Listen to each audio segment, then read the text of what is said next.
Maintenant, que ce soit pour la gestion des crises sanitaires ou pour le renforcement continu des systèmes de santé, je vous appelle, chers collègues, à soutenir sans relâche l'Organisation mondiale de la santé.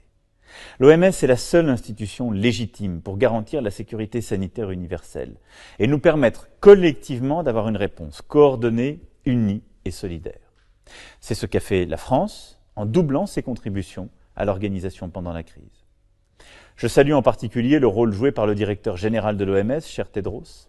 La France a présenté sa candidature à un second mandat et lui accorde sa confiance pour qu'il poursuive la transformation de l'OMS dans les prochaines années.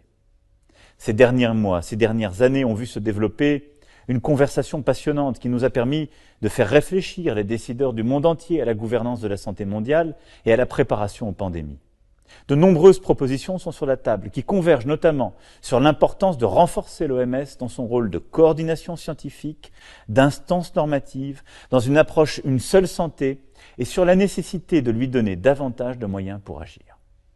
Des moyens financiers avec des contributions plus importantes, des moyens sous forme d'accès aux données, car les États membres de l'OMS ont la responsabilité de mettre en œuvre ces directives, mais aussi de lui transmettre toutes les informations nécessaires pour les éclairer, des moyens pour s'assurer de la bonne préparation sanitaire universelle, ce qui nécessitera un mécanisme de revue par les pairs. Enfin, comme toute organisation internationale, l'OMS doit garantir l'implication active de ses États membres, notamment en temps de crise.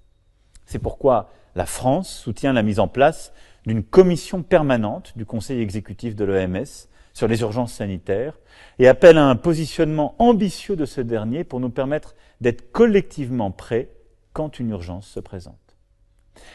Pour permettre à l'ensemble de ces réformes d'être ancrées dans le droit pour l'avenir, je suis favorable à l'adoption, sous l'égide de l'OMS, d'un accord international juridiquement contraignant. Celui-ci devra être accompagné par la révision du règlement sanitaire international afin d'adapter celui-ci aux évolutions des risques sanitaires et nous assurer de sa mise en œuvre. Je compte sur l'ensemble des États membres de l'OMS et sur la capacité d'entraînement de son directeur général pour mener à bien l'ensemble de ces chantiers.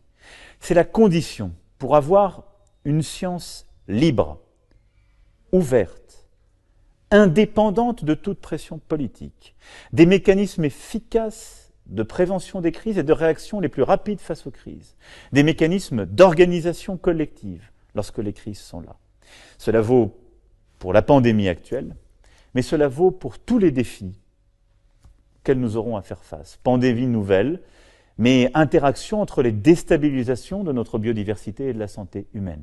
C'est notre responsabilité, non pas d'attaquer l'organisation, mais de la parachever, de la renforcer, de la rendre plus indépendante et forte afin de bâtir ensemble un monde plus sûr pour nos enfants et pour les générations futures. Je vous remercie.